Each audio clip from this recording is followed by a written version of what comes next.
School college বন্ধ করে সরকার শিক্ষার্থীদের চলমান কোটা সংস্কার আন্দোলন থামানোর পরিকল্পনা করেছে বলে মন্তব্য করেছেন বিএনপির মহাসচিব মির্জা ফখরুল ইসলাম আলমগীর। গুলশানে বিএনপি চেয়ারপারসনের রাজনৈতিক কার্যালয়ে যুগপৎ আন্দোলনে থাকা 12 দলীয় জোটের লিয়াজো কমিটির বৈঠক শেষে সাংবাদিকদের এ কথা বলেন তিনি।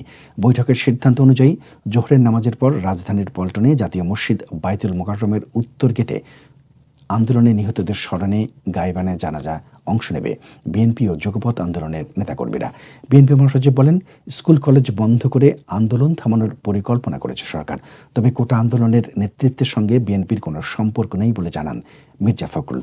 তিনি বলেন, এই আন্দোলনের সম্পূর্ণ নেতৃত্ব দিচ্ছে শিক্ষার্থীরা।